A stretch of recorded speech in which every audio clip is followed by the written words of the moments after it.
प्रभु यीशु, हम धन्यवाद देना चाहते हैं आज के सुंदर सुबह इस वक्त के इस पावन दिन के लिए। तो प्रभु आपने हमारे जीवन से जोड़ा, हम आपकी स्तुति और आपकी प्रशंसा करते हैं। जितने आए हैं वे सब प्रभु यीशु आपके नाम के द्वारा आशीष पाए। वचन जब सुनाया जाए तो वो हमारी जिंदगी के अंदर असर डाले, ताकि हमारी जिंदगी का परमेश्वर इस असर के द्वारा असरदार हो सके, वो दूसरे में असर डाल सके। आप दया करिए, हम सबको अपने नियंत्रण में रखिए और कर्ता सबकी आंखों को, कानों को, दिमाग को चौकस रखे, ताकि उनकी आंख, कान, दिमाग नियंत्रित रहे, एक तरफ केंद्रित रहे, ताकि वचन को सुन सके और आशीषों को प्राप्त कर सके। आप दया करिए, मुझे नाचिस तरफ भी करना करके मुझे इस्तेमाल करें और एक चीज के द्वारा महिमा स्वीकार वो आपके नाम में मांगते हैं, जैसे सुनिए और करिए। आमीन।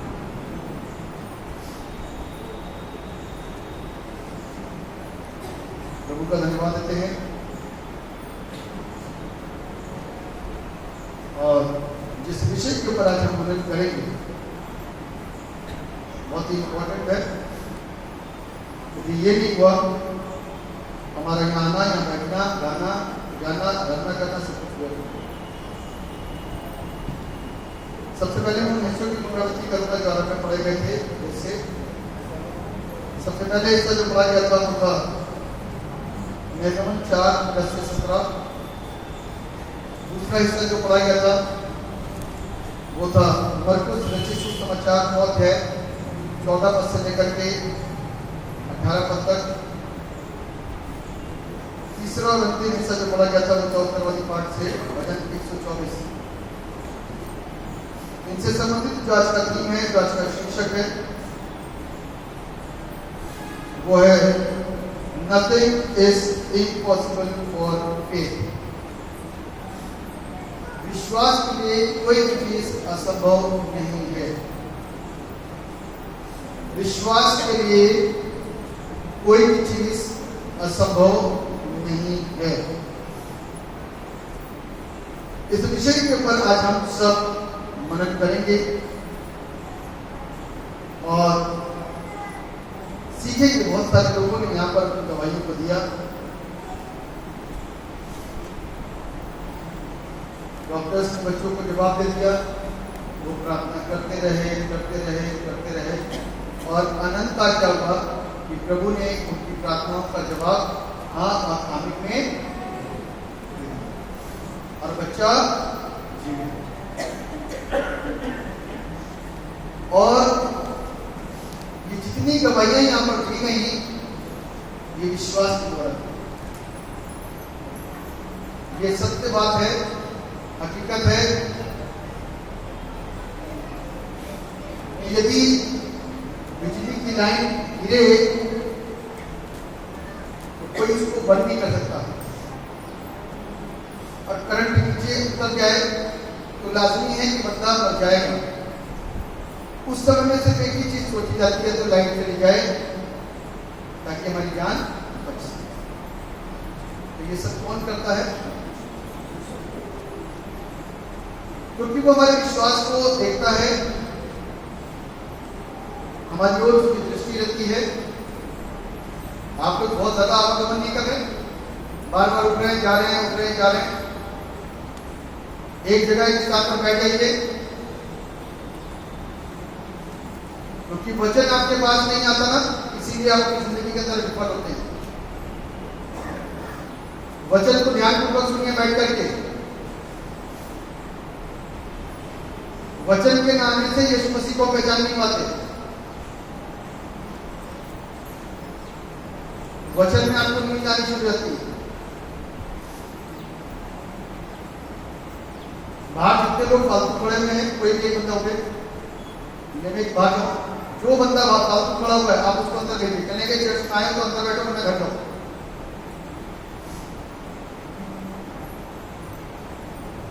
मजाक नहीं है। आप खुदा के घर में आए हैं, अपनी मन मर्जी से काम नहीं चलेगा। बाहर भी खड़े हुए हैं तो अंदर आइए, अपने घर चले जाइए, जाने से क्या फायदा होगा आपका।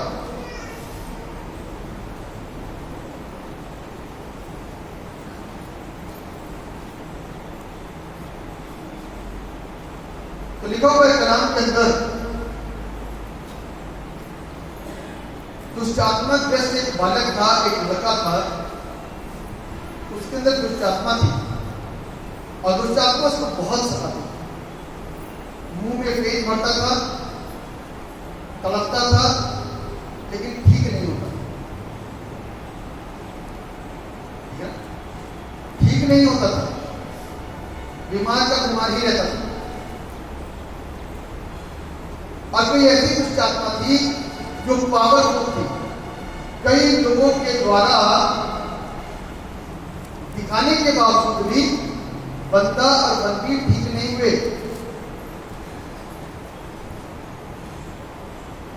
अब लिखा हुआ है, भीड़ में से एक ने उसे उत्तर दिया, हे गुरु, मैं अपने पुत्र को जिसमें गूंगी आत्मा समाई है तेरे पास लाया था।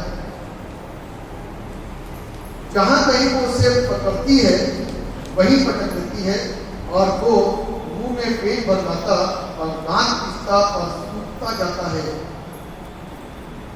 मैंने तेरे चेलों से कहा कि वे उसे निकाल दें, परंतु वे निकाल ना सके। मैंने तेरे चेलों से कहा कि वे उसे निकाल दें, परंतु वे निकाल न सके। चेले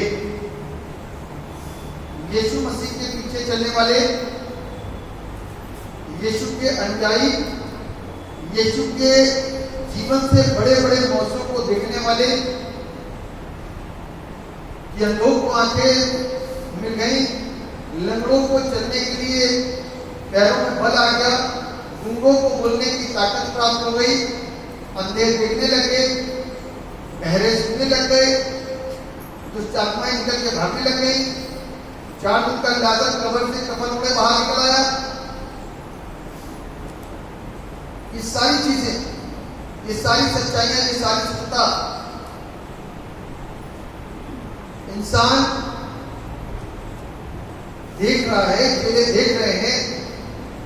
और जब वो मांगता, जब वो अज्ञानता, जब अधिकार के साथ बोलता, तो वैसा ही होता। आज ये चेले जो साथ में चल रहे थे, ये उसको जीवन देने में असफल हुए। कैसे रहे? असफल।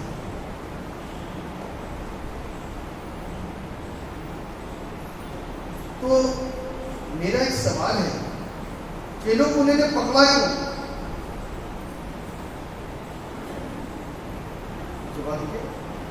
चेलों को उन लोगों ने पकड़ा क्यों? डायरेक्ट यीशु मसीह के पास क्यों नहीं गए?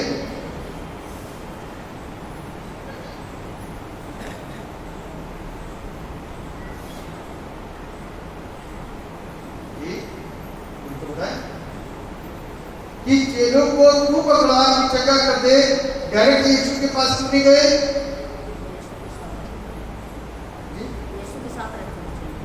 हाँ, क्योंकि यीशु के साथ में रहते थे चेले, लोगों के अंदर कुछ था कि ये भी कुछ कर पाएंगे। ध्यान रखिएगा, आज लोगों की अपेक्षा आपसे नहीं, आज लोगों की अपेक्षा आपसे होगी, क्रिश्चियन से होगी, विश्वासियों से होगी। तब क्या करोगे आप? तब क्या जवाब दोगे आप? तब क्या बहका पाओगे, क्या बहला पाओगे आप? क्या कहोगे? यीशु मसीह ने चेलों से कहा, लिखा हुआ है, हे प्रभु, मैं इसके 24वें पद के पास 24वें पद को पढ़ रहा हूं।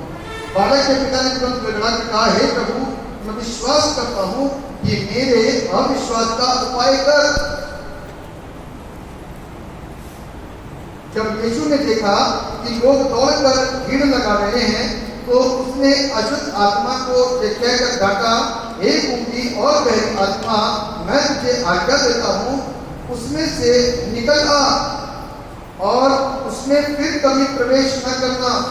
तब वो चिल्लाकर और उससे बहुत मरोड़ कर निकल आई और बालक मरा हुआ सा हो गया।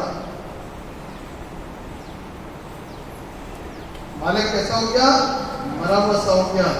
थोड़ा सा पहले पढ़ेंगे तो यहाँ पर देखेंगे,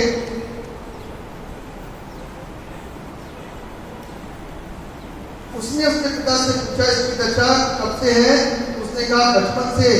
इसने इसे नष्ट करने के लिए कभी आग कभी पानी में गिराया, पर यदि तू कुछ कर सके तो हम पर तरस खाकर हमारा उपकार कर। पूछा कि ये समस्या इसके अंदर कब से है? जैसे अमूमन यहाँ पर लोगों के अंदर लीगल स्पिरिट्स होती हैं, दुष्ट आत्माएं होती हैं, तो हम लोग पूछते हैं ये दिक्कत कब से है? तो पता चल गया कि ये दिक्कतें समस्याएं बचपन से हैं। अब उसने बाप ने कहा, यदि तू कुछ कर सके, तू कुछ कर सके तो, बड़ी क्या लिखा हुआ, यदि तू कुछ कर सके तो, हाँ लिखा हुआ है, यदि तू कुछ कर सके तो हम पर तरस खाकर हमारा उपकार कर। ऐसा वर्ड बोला उसने, बाप ने। किसके पास आए हो? जीवन के दाता, मुक्ति दाता, सृष्टिकर्ता, महाराजा विराज, परमेश्वरों के परमेश्वर, ईश्वरों के ईश्वर, सर्वशक्तिमान, सर्वोच्च, महान, प्रजापति, सबसे ऊंचे पर विराजमान, युगों से पहले, जिसके ना तो आदि का पता ना अंत का, जो अल्फा और ओमेगा है, उससे सवाल करें, यदि कुछ कर सके तो। मालूम नहीं आज की तारीख में, आज की तारीख में लोगों को मालूम नहीं है कि आप बैठे कहां हो। आपको मालूम नहीं है कि जिस नाम से दुआ हो रही है, ये दो शब्दों का नाम पावरफुल है, सामर्थी है। मालूम नहीं है लोगों को। उनको ये मालूम है खतौली में एक चर्च है, वहां चले जाओ दुआ होगी। खतौली में चर्च को आशीषित कौन कर रहा है? यीशु, जिसके लिए पहले से प्रोफेसी हो चुकी है, नबूवत हो चुकी है, जिसके नाम का अर्थ है कि प्रभु हमारे, यदि तू कुछ कर सके तो। आज की तारीख में हम भी प्रभु के सामने जब आते हैं ना, तो जानते नहीं है कि वो प्रभु कौन है, कितना समर्थी है, उसकी पावर, उसकी हद, उसकी सीमाएं कितनी दूर तक फैली हुई है, हमको नहीं मालूम। हम अनजान हैं और अनजानी हैं, भूल करके बैठे हुए हैं। तभी तो फकीर फरिश्ते शास्त्री दौड़ते हुए आए और आकर के यीशु से कहा, ये स्त्री पाप करते हुए पकड़ी गई है, मूसा की व्यवस्था के अनुसार इसे पथवा कर देना चाहिए। वो अपनी पूरी स्ट्रेटेजी बना करके आए थे, पूरी की पूरी स्ट्रेटेजी बनी थी, दिमाग सेट था कि अब यीशु मसीह के पास ना तो दाएं से कोई जवाब आएगा, ना बाएं से कोई जवाब आएगा, ना ऊपर से आ सकता है, ना नीचे से आ सकता है। यीशु मसीह अब निरुत्तर हो जाएगा। लेकिन भूले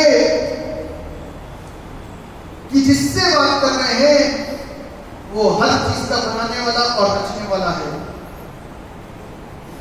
जिस जवाब को प्रभु ने दिया उसका तो सोच भी नहीं होगी दूर से दूर तक। प्रभु ने उनसे कहा, पहला पत्थर को मारे जिसने पाप न किया हो। पहला पत्थर को मारे जिसने पाप न किया हो।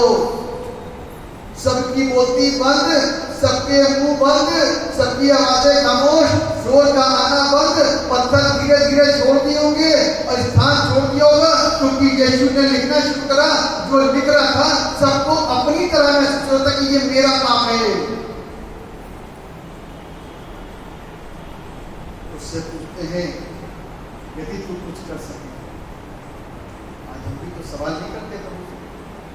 पहले जानो तो कितनी बड़ा वो है कौन, जिसकी पवित्रता के सामने टिकने की मूसा की हिम्मत नहीं थी, इब्राहिम की हिम्मत नहीं थी, लोगों की हिम्मत नहीं थी। एक बार इस्राएल ने जोश जोश में बोल दिया, मूसा प्रभु से कह कि हमें अपने आप को दिखा। उसके बाद जब प्रभु ने अपने आप को प्रकट करा तो हाथ जोड़ लिए, हम कभी भी प्रभु को देखना नहीं चाहेंगे। सिर्फ दरार में से होकर के गुजरा और लोग अंधे होने लग गए थे। आज उसको हम इस बात से कह रहे हैं, यदि कुछ हो सके तो, यदि कुछ कर सके तो क्या नहीं कर सकते। मुर्दों में जिंदगी रमा करता है, पत्थर से पानी और पानी को दबा कर देता है।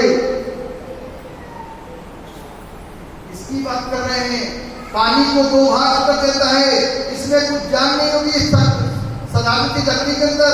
और प्रभु ने बोला मूसा से, इस पे रख लेना, इससे बात कर लेना, पानी दो भाग हो जाएगा। छोटा मोटा पानी नहीं है कि बीच में दो भाग करके इधर कर दिया, समुद्र का समुद्र दो भाग हो गया। उससे कहते हैं यदि तू कुछ कर सके तो।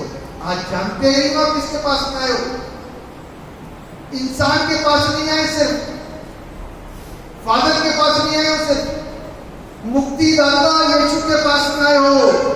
उसको जानो, उसको समझो, उससे मोहब्बत हो गई ना तो जरूरत नहीं पड़ेगी। जिस पर्दे के दो भाग हो गए थे, वो पर्दे के भाग इसलिए हुए कि उनको कोई मध्यस्थ की जरूरत नहीं है, डायरेक्ट कांटेक्ट कर सकते हो आप। आपको फादर की जरूरत नहीं पड़ेगी। मैं उससे ज्यादा खुश होऊंगा कि आज आप तेल और पानी पर आश्रित हो चुके हैं, आज आप फादर पर आश्रित हो चुके हैं। दूसरा बंदा दुआ करता है तो नहीं, फादर से ही दुआ करवाएंगे, पापी साहब से ही दुआ करवाएंगे। आश्रित हो चुके हो आप, इस आश्रय को अपने अंदर से निकाल के बाहर करो। यीशु जिंदा है, आप प्रार्थना करोगे तो जीवन मिलेगा।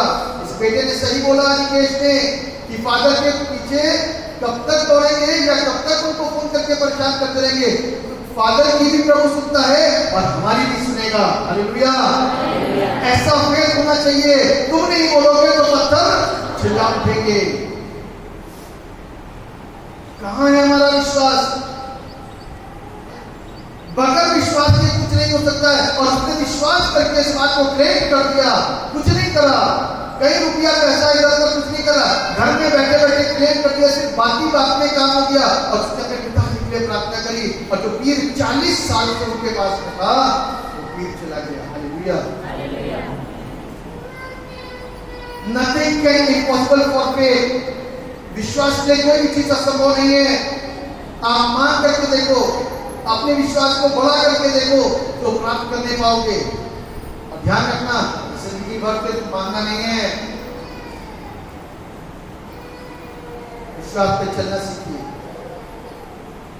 जिंदगी भर सिर्फ मांगना नहीं, अपनी बीमारियों को लेकर के आप रोज तेल और पानी और पानी साहब कमर में दर्द है, पैसा कंधे में दर्द है, पैसा सर में दर्द है, पैसा घुटनों में दर्द है, तो भैया बीमारियां तो आएंगी, मरना नहीं है क्या?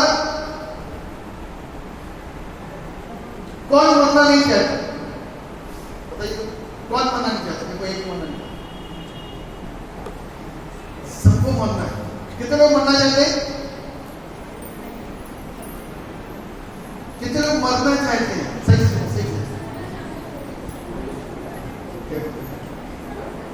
असमंजस ज्ञान ना होने की वजह से मेरी प्रजा क्या हो गई?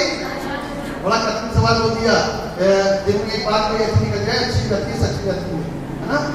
कितने लोग मरना चाहते हैं?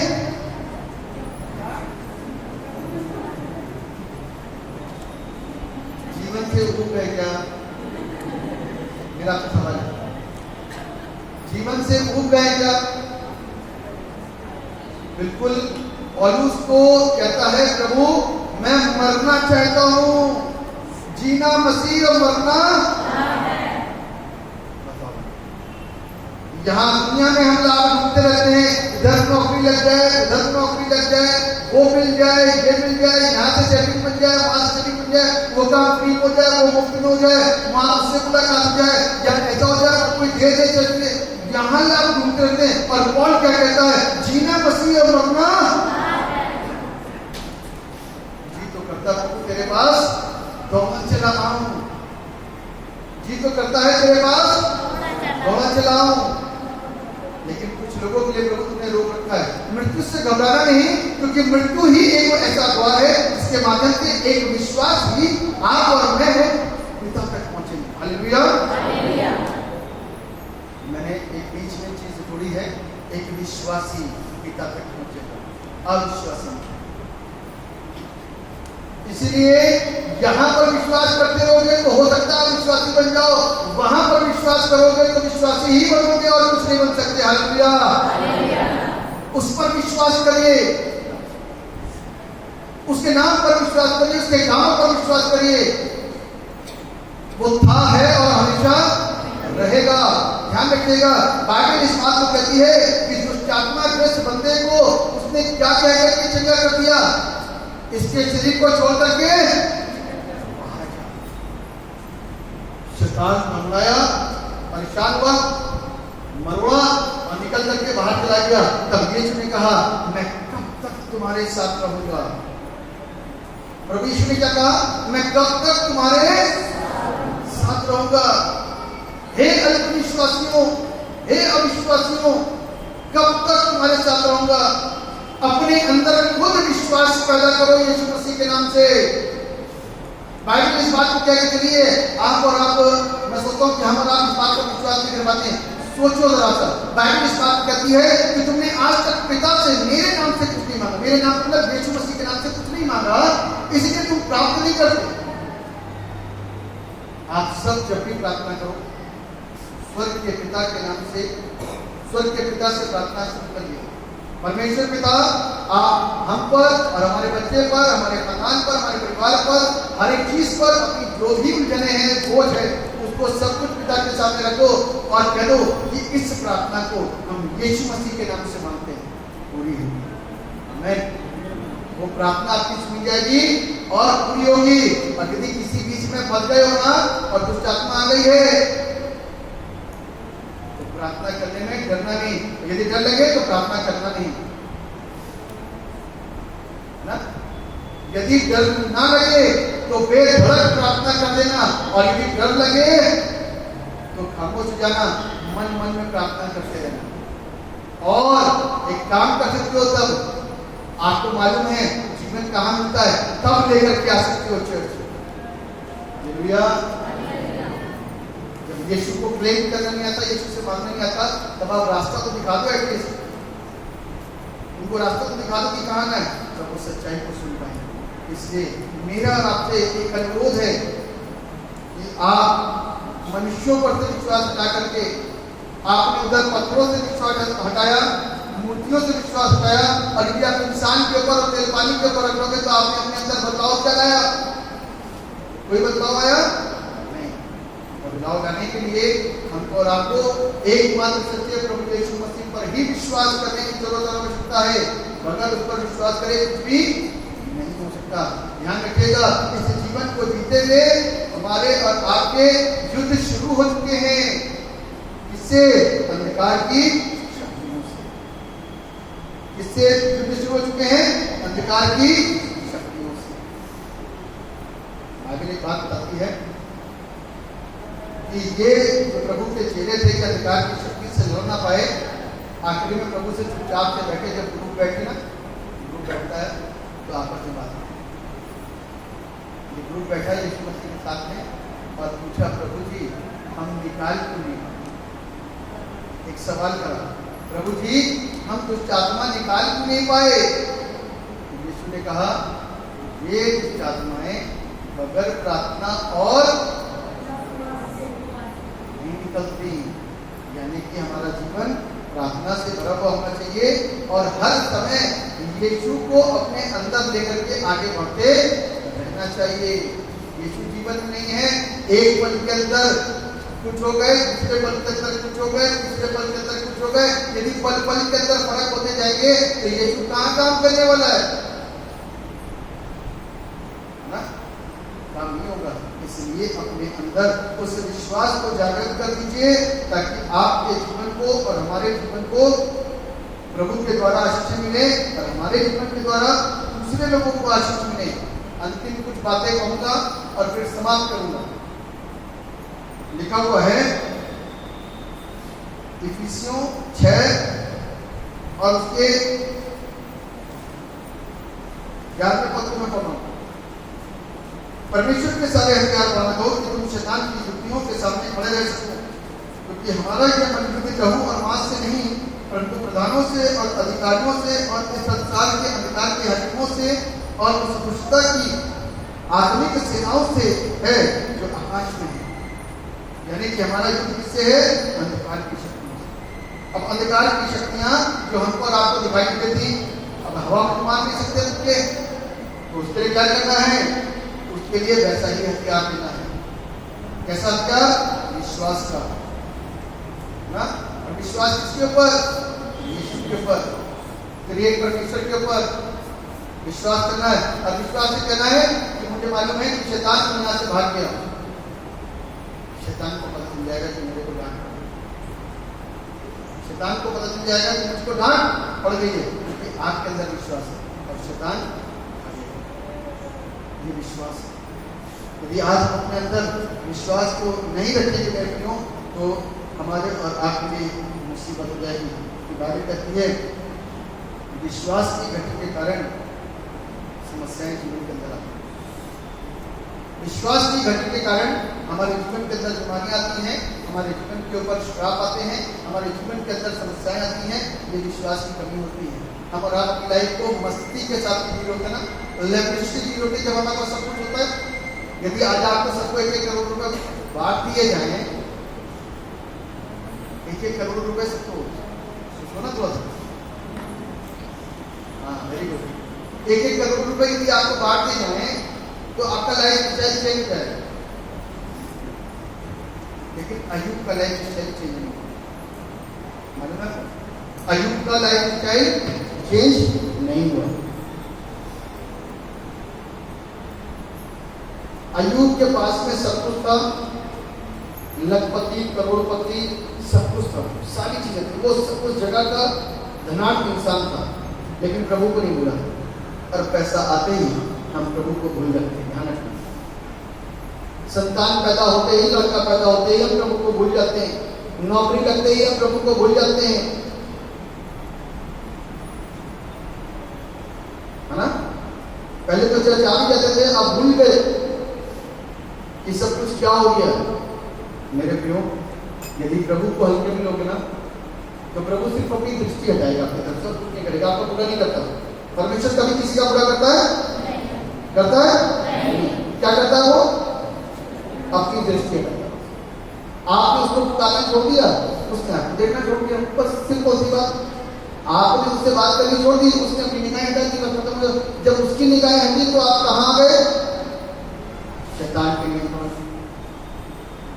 किसके? फिर शैतान क्या करेगा? ले बेटा, एक्सीडेंट, तो पता चला कि अभी ठीक ठाक थे, अब कहां पहुंच गए? अस्पताल। ले बेटा, लीवर में बीमारी, ले बेटा, किडनी में बीमारी, ले ये प्रॉब्लम, ले कैंसर, ले रसौली, ले क्या कहते समस्याओं पे समस्या, कर्जमंद बना दिया। एक के ऊपर एक समस्या, एक के ऊपर एक समस्या। अब रोते हुए कहां होंगे? कहां होंगे? प्रभु मुझे माफ करिए, मेरे से गलती है। फिर गलती का सुधार करने में टाइम लगेगा, क्योंकि विश्वास तो आपके अंदर था ही नहीं। विश्वास करना प्रभु सारे काम। इसीलिए बाइबल कहती है कि अपने हथियारों को बांध लो, तैयार करो, ताकि परमेश्वर की आशीषों को क्या करने पाओ? प्राप्त करने पाओ। क्योंकि विश्वास जो है ना, यीशु पर करना, इंसान पर, तेल पर नहीं, पानी पर नहीं। इसीलिए ये अविश्वास की दशा जो है ना, हमारी जिंदगियों को खोखला बना चुकी है। हम क्रिश्चियन तो हैं, लेकिन मजबूतियां नहीं है। हम विश्वासी को दिखाते हैं, लेकिन मजबूतियां नहीं है। हम दिखाते हैं कि हम 4 साल से, 5 साल से, 6 साल से विश्वासी हैं। कल जो आए थे जुमले में बता रहा था ना, वो 9 साल से विश्वासी। कितने साल से? 9 साल से। 9 साल के बाद में उन्होंने बताया कि उनको अभी भी समस्या थी। 3 साल पहले बपतिस्मा हो चुका, पादरी साहब ने तो बपतिस्मा मिल गया 3 साल पहले। अब उनसे बात कर रहा, मैंने कहा कि आप लोग प्रभु में क्यों आए थे, किसी को दिक्कत थी? उन्होंने बताया हाँ दुष्ट आत्मा। मैंने कहा दुष्ट आत्मा तो आज भी आती है? नहीं पास साहब, दुष्ट आत्मा तो कैसे सकती है? उसने दुआ करी, 9 साल के बाद वापस दुष्ट आत्मा बाहर आ गई और वो लेडी खेलने लगी। उसके बाद में प्रभु यीशु मसीह ने उसको छुटकारा दिया, आजाद। फिर उनको बताया कि आपके घर में कोई भी प्रार्थना नहीं करता। आप 9 साल से प्रभु में बेशक आ चुके हो, लेकिन आपके घर के अंदर कोई भी प्रार्थना नहीं करता, ना आपके पति करते हैं, ना बच्चे करते हैं, और आप ही थोड़ी बहुत दिखाने के लिए कर लेते हो, लेकिन प्रार्थना का जीवन नहीं है। इसीलिए शैतान आज भी आपको घेरेंगे। उस स्त्री ने मान लिया कि हाँ हमारे घर में प्रार्थना का अभाव। कोई लोग सोचते कि हम अकेले करके प्रार्थना करो, सब कुछ सफिशिएंट होगा। फैमिली प्रेयर होनी बहुत जरूरी है घर के अंदर। पारिवारिक प्रार्थना, लोग बचते हैं, पति नहीं आ रहा, पत्नी नहीं आ रही, ये नहीं हो रहा, भैया फैमिली प्रेयर होनी बहुत जरूरी। टाइम सेट कर लो, अभी तक नहीं सेट करा तो अब सेट कर लो, पूरा परिवार बैठ करके प्रार्थना करे। आशीषें देखना कितनी आएंगी, आज नोट कर लो इस बात को। पूरा परिवार बैठ करके प्रार्थना करेगा, लेकिन जितने पति पत्नी परिवार यहाँ पर मौजूद हैं, परिवार आया है, परिवार साथ बैठ करके प्रार्थना करिए, आप परमेश्वर की आशीषों को देखना अपने जीवन के अंदर। और जहां पर घर में सारे काम होते हैं सिर्फ प्रार्थना नहीं होती, वहां पर निरस्ता, निराशा, बीमारी, रोग, कष्ट, श्राप और दुखी दिखाई देंगे। रोना, लड़ाई, झगड़े, हताशा, निराशा ही दिखाई देगी। पैसों से कब तक संभालोगे अपने परिवार को? एक दिन ऐसे कब्जे में आ जाओगे जहां पर पैसा काम नहीं करने वाला। ज्ञान और विज्ञान से कहां तक अपने आप को संभालोगे? एक दिन ऐसे कब्जों में आ जाओगे कि ज्ञान और विज्ञान हमारी बुद्धि काम नहीं करेगी। अपने आप को, शरीर को मजबूत बनाने के लिए जिम ज्वाइन करते, सारी चीज करते, एक दिन प्रभु के कब्जे में आ जाओगे, फिर कुछ नहीं काम होने वाला।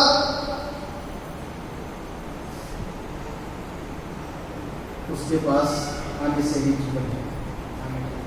हमारा विश्वास कच्चा है, उस विश्वास को मजबूत करिए।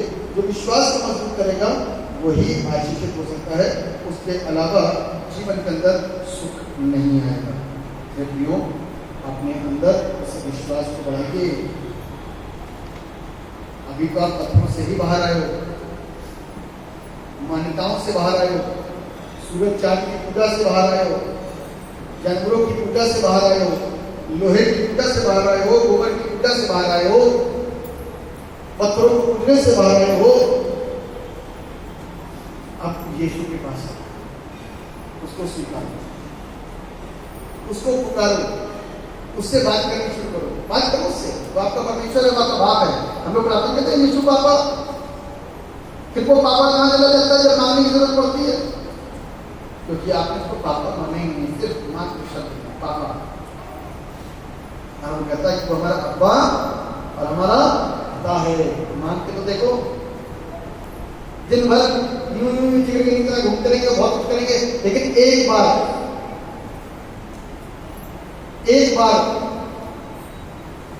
उसको ढंग से बोलो, वो 100 बार करने से अच्छा एक बार बोलो, अब प्रभु की आशीष को प्राप्त। हालेलुया। आज से हम सबको विश्वासी बनना है। विश्वास के साथ में क्लेम करना शुरू कर दो, बोलना शुरू कर दो, प्रभु आपको और मुझको आशीषित करेगा। ठीक है ना?